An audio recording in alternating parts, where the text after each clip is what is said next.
আজকে তৈরি করে দেখাবো সবার খুব পছন্দের কলিজা ঠান্ডা করার মতো ম্যাঙ্গো মিল্ক পুডিং। মাত্র 2টি উপকরণে এই পুডিংটা তৈরি করে নেওয়া যাবে খুব সহজে। আসসালামু আলাইকুম everyone, welcome back to my channel আসমাস cooking show. পাকা আম আর দুধ দিয়ে তৈরি করে নেওয়া যাবে এই মজাদার পুডিংটা। এটা দেখতে যেমন লোভনীয়, খেতে ততটাই টেস্টি। এই ম্যাঙ্গো মিল্ক পুডিংটা কতটা টেস্টি এটা যদি বাসায় তৈরি না করেন বুঝতেই পারবেন না।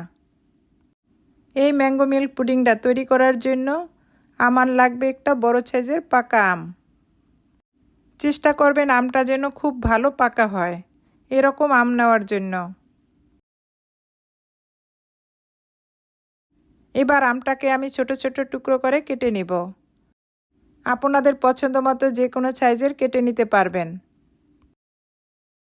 এবার আমের টুকরোগুলোকে 1 কাপ পানি দিয়ে এটাকে ব্লেন্ড করে নিব। এখন একটা ছেঁকনির সাহায্যে আমের পিউরিটাকে ছেঁকে নিব। এতে করে আমের ভিতরে বড় কোনো গোটা বা আঁশ থাকলে সেটা থেকে যাবে। এই পুডিংটা বানানোর জন্য অবশ্যই আমের পিউরিটাকে ছেঁকে নেওয়ার চেষ্টা করবেন। এটা ছেঁকে নেওয়ার পরে আমরা একটা আমের স্মুথ পিউরি পেয়ে যাব। এবার আমি আমের পিউরির সাথে দিয়ে দিচ্ছি 1/3 কাপ চিনি, আর এর সাথে দিয়ে দিচ্ছি 1 চামচ আগার আগার পাউডার। এবার এগুলোকে আমি খুব ভালো করে মিশিয়ে নিব। চুলায় দেওয়ার আগে এগুলোকে খুব ভালো করে মিশিয়ে নিতে হবে। এটা যখন খুব ভালো করে মেশানো হয়ে যাবে তখন এটাকে রান্না করে নিব। যে কোনো তরল খাবার জমানোর জন্য বা জেলো বানানোর জন্য আগার আগার পাউডার ব্যবহার করা হয়। আগার আগার পাউডারটা গরম অবস্থায় মিশানো যাবে না, অবশ্যই এটাকে ঠান্ডা অবস্থায় ভালো করে মিক্স করে নিতে হবে। এই পর্যায়ে চুলার হিটটা মিডিয়াম রেখে এটাকে অনবরত নেড়েচেড়ে এটাকে রান্না করে নেব। শুরু থেকে নামানো পর্যন্ত এই মিশ্রণটাকে অনবরত নেড়েচেড়ে নিতে হবে। এটা রান্না করতে বেশি একটা সময় লাগে না। এটা যখন এরকম টকবগে ফুটে উঠবে তখন এটাকে নামিয়ে নেব। 2টা পাত্রে এই মিশ্রণটাকে আমি পাতলা করে ঢেলে নিচ্ছি। এই কাজটা গরম অবস্থায় করতে হবে, কারণ এই মিশ্রণটা খুব দ্রুত জমে যায়। এটা ঢেলে নেওয়া হলে এটাকে 10 মিনিটের জন্য একটা সাইডে রেখে দিব। 10 মিনিটের মধ্যেই দেখতে পারবেন জেলোগুলো খুব সুন্দরভাবে সেট হয়ে গিয়েছে। এখন আপনাদের পছন্দ মতো ছোট ছোট কিউব করে কেটে নেবেন। একই সাইজের করে আমি সব জেলোগুলোকে কেটে নিব।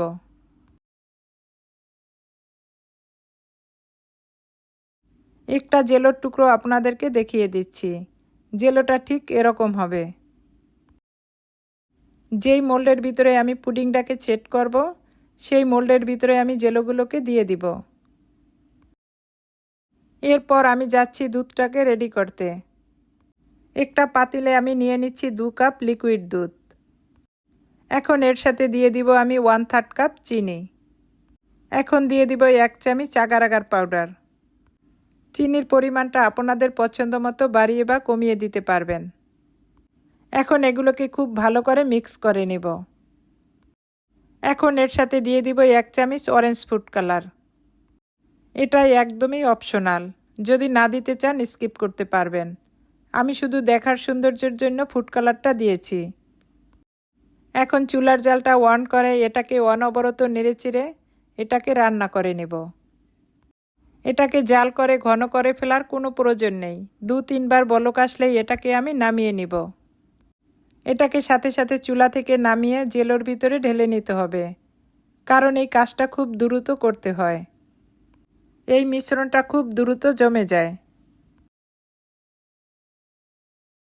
দুধ আর আমের জেলোগুলোকে আমি ভালো করে নেড়েচেড়ে দিব। এতে করে নিচের জেলোগুলো উপরে চলে আসবে। এখন এটাকে 10 মিনিটের জন্য রেখে দিব সেট হওয়ার জন্য। 10 মিনিট রেখে দেওয়ার পরে দেখবেন জেলোটা জমে গেছে। তখন এটাকে আমি ফ্রিজে রেখে দিব 30 মিনিটের জন্য। 30 মিনিটে এই পুডিংটা খুব ভালো করে সেট হয়ে যাবে বা জমে যাবে। এখন আমি পুডিংটাকে মোল্ড আউট করে নেব। আমার মোল্ডটা যেহেতু রাবারের, এটাকে মোল্ড আউট করতে বেশ সুবিধা হয়েছে। এবার আমি পুডিংটাকে কেটে দেখাবো। মাশাআল্লাহ, পুডিংটা দেখতে কতটা সুন্দর আর লোভনীয় হয়েছে। আসলে পুডিংটা কেটে নেওয়ার পরেই বোঝা যাবে পুডিংটা কতটা পারফেক্ট হয়েছে। ম্যাঙ্গো পুডিং যেরকমটা বলেছি তৈরি করা খুবই সহজ আর খেতে অনেক বেশি মজা। এরকম ঠান্ডা ঠান্ডা পুডিং খেলে মন প্রাণ কলিজা ঠান্ডা হয়ে যাবে। আমি আশা করি আপনাদের কাছে আমার এই পুডিং রেসিপিটা ভালো লাগবে। যদি ভালো লেগে থাকে বেশি বেশি লাইক দিয়ে আমার চ্যানেলটাকে সাবস্ক্রাইব করে রাখবেন।